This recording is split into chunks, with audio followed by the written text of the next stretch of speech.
आप सभी जानते हैं कि इस समय मानव समाज में एक बहुत बड़ा संघर्ष चल रहा है। वह संघर्ष है विचारों का। अज्ञानता के कारण मनुष्य दिनों दिन शरीरस्थ होता जा रहा है। वह ये सोचता है कि हमारा शरीर ही हमारा स्वरूप है। शरीर को स्वरूप मान लेना ये आसुरी प्रवृत्ति है और इस आसुरी प्रवृत्ति का परिणाम दुनिया में संघर्ष को जन्म देता है। इसलिए आज चारों तरफ संघर्ष का तांडव दिखाई दे रहा है। कहीं भी सुख और शांति की स्थिति पूर्ण रूप से दृष्टिगोचर नहीं हो रही है और इसके शमन के लिए, इसके निदान के लिए जो कुछ उपाय किए जा रहे हैं ये सब निरर्थक सिद्ध हो रहे हैं।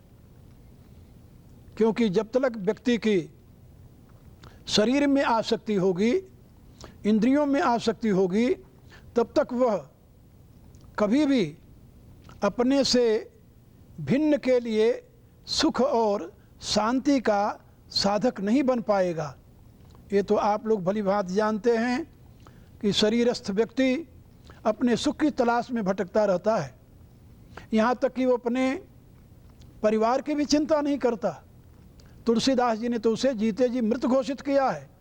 तनु पोषक निंदक अग खानी जीवत 114 प्राणी।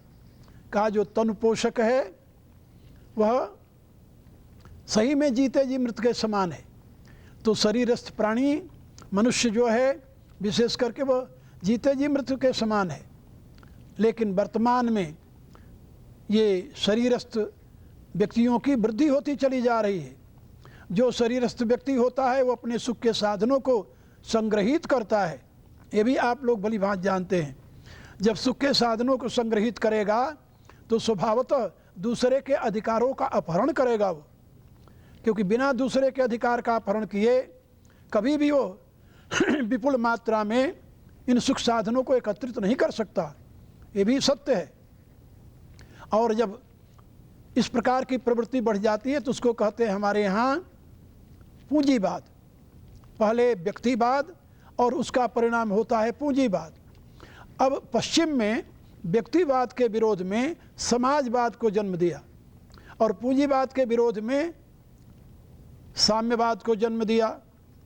लेकिन समाजवाद और साम्यवाद इन दोनों की दृष्टि उसी भौतिकवाद पर रही जिसकी देन व्यक्तिवाद और पूंजीवाद है। ये दोनों अज्ञान की संतानें हैं और अज्ञान जो है वह भौतिकवादी होता है।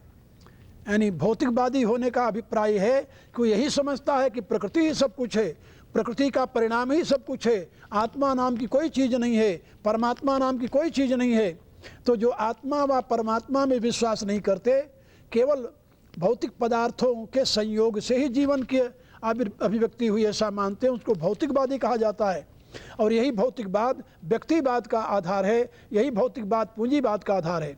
और इसके विरोध में जो खड़ा हुआ है समाजवाद और साम्यवाद, ये भी उसी सिद्धांत को आश्रय लेकर खड़ा हुआ है। इसलिए इनके द्वारा वो रोग नष्ट नहीं किया जा सका। ये तो आप लोग जानते हैं। ये दोनों वाद अपने जन्म के साथ ही मर गया। आज संसार में समाजवाद और साम्यवाद केवल नाम लेने के लिए है, लेकिन कहीं इसका अस्तित्व दिखाई नहीं देता।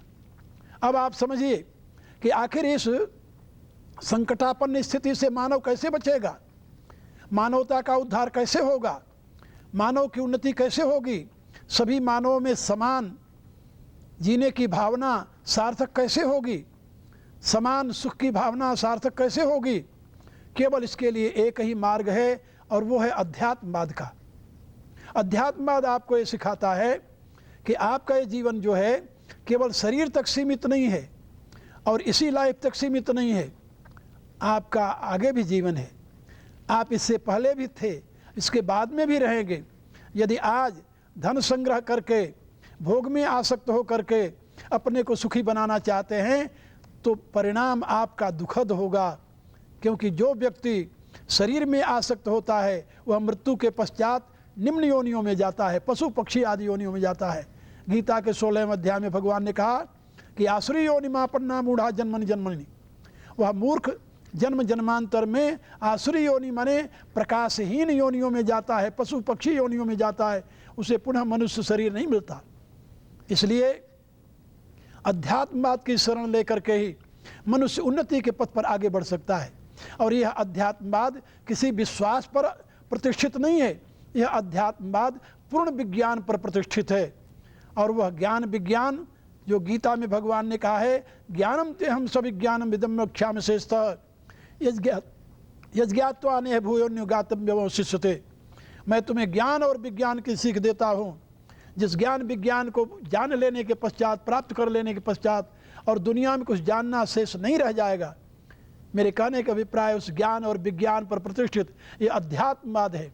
और उसी अध्यात्मवाद की सीख सनातन धर्म दुनिया के मनुष्यों को दे रहा है। जब तक दुनिया के मनुष्य इस अध्यात्मवाद की छाया में नहीं आते, तब तक उनको सुख और शांति प्राप्त नहीं होगी, तब तक दुनिया से संघर्ष नहीं मिट सकेगा। ये मेरा दृढ़ निश्चय है और आप लोग भी इस पर विचार करेंगे तो आपको ये ज्ञात होगा। इसलिए मेरी राय है कि सत्य को समझने के लिए इस अध्यात्मवाद का अवलंबन लीजिए। इस विषय में मैं आप लोगों को फिर कभी अधिक बताऊंगा। हरि ओम तत्सत।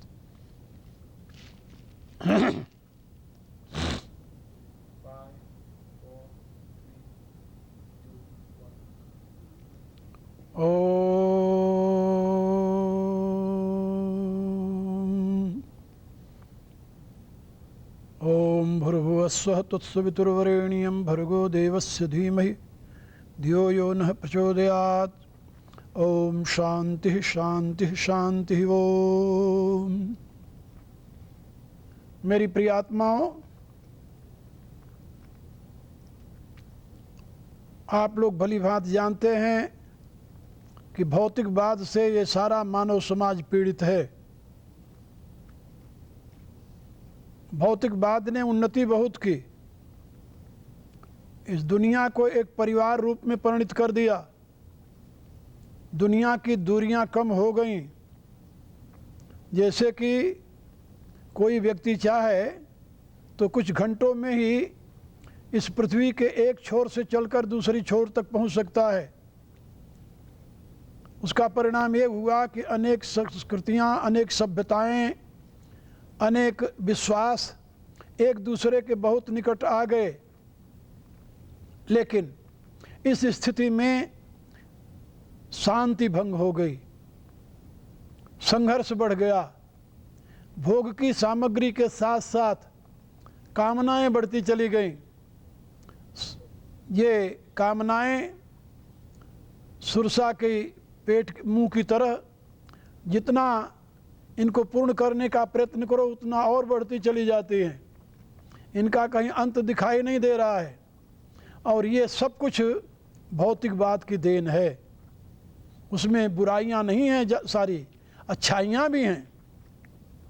यदि उन अच्छाइयों का सही सदुपयोग किया जाता तो ये भौतिकवाद मनुष्य के लिए वरदान सिद्ध होता।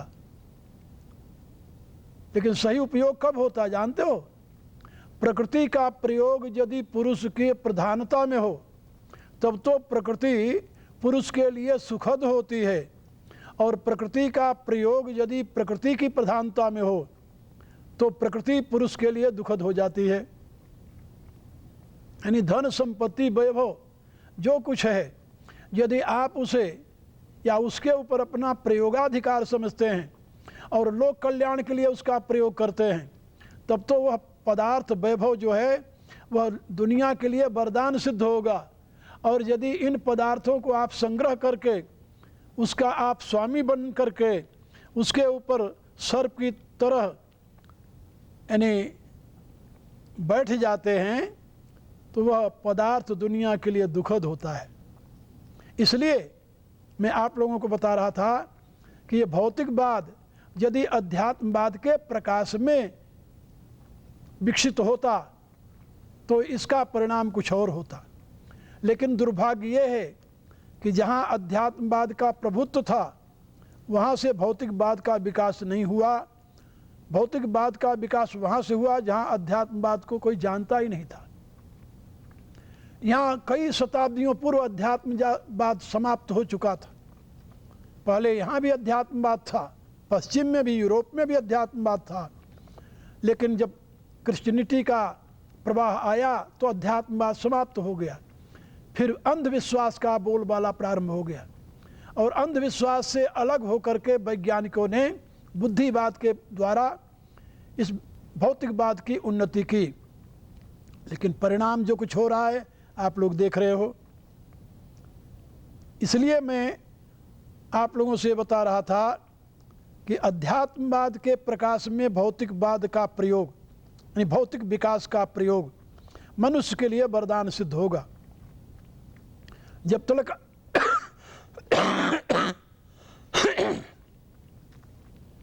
तक आत्म तत्व की प्रतिष्ठा नहीं होगी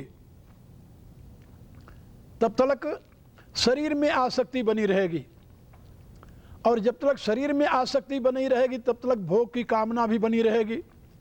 जब तक भोग की कामना बनी रहेगी तब तक संग्रह की कामना भी बनी रहेगी। तो संग्रह भोग से संबंधित है, भोग शरीर आसक्ति से संबंधित है, और शरीर आसक्ति जो है वह आत्मा के अज्ञान से संबंधित है। इसलिए जो नियम एक व्यक्ति के ऊपर लागू होता है वही नियम पूरे समाज के ऊपर लागू होता है। मेरी राय है कि मानव को चाहिए कि वो अध्यात्मवाद के प्रकाश में इस भौतिक उपलब्धियों का प्रयोग करे। इससे क्या होगा? इससे वेद के उस मंत्र का क्रियात्मक स्वरूप मानव जीवन में आगे आएगा। तेन त्यक्तेन भुंजीथा, त्याग पूर्वक भौतिक पदार्थों का भोग, यह आपको परम शांति की दिशा में आगे ले जाएगा। और आसक्ति पूर्वक यदि भौतिक पदार्थों का भोग नहीं संग्रह करते हैं तो आपका जीवन उन्नति को नहीं बल्कि अवनति को प्राप्त होगा। उन्नति और अवनति माने क्या होता है? उन्नति का अर्थ होता है उन्नति, यानी आपकी चेतना ऊर्ध्वमुखी हो, उसको उन्नति कहते हैं। आजकल उन्नति का सही अर्थ लोग नहीं समझते। वो लोग कहते हैं कि दुनिया, सोचते हैं दुनिया का वैभव इकट्ठा हो जाए तो उन्नति हो गई। उन्नति का अर्थ होता है उन्नति, उत माने ऊपर, नति माने ले जाना। तो जब आपकी चेतना ऊर्ध्वमुखी हो तो आपकी उन्नति हो रही है, ऐसा समझिए। आपकी चेतना यदि अधोमुखी हो जाए तो आपकी अवनति हो रही है। तो विषयों में आसक्त होकर के, पदार्थों में आसक्त होकर के आपकी चेतना ऊपर उठती है या नीचे गिरती है, ये तो आप स्वयं सोच सकते हैं। तो अध्यात्मवाद के द्वारा उन्नति होती है, और ये भौतिकवाद जो है ये अवनति का साधन है, मानवता के उन्नति का साधन नहीं है। इसलिए मैं आप लोगों से निवेदन कर रहा था कि आप अध्यात्मवाद के प्रकाश में भौतिक उपलब्धियों का प्रयोग करते हुए अपने आप को उन्नति की दिशा में आगे ले जाइए। यही सनातन धर्म का सही संदेश है, और मैं समझता हूँ कि इसके द्वारा ही मानव समाज सुख और समृद्धि का सही पात्र बन सकता है, अन्यथा नहीं। हरि ओम तत्सत।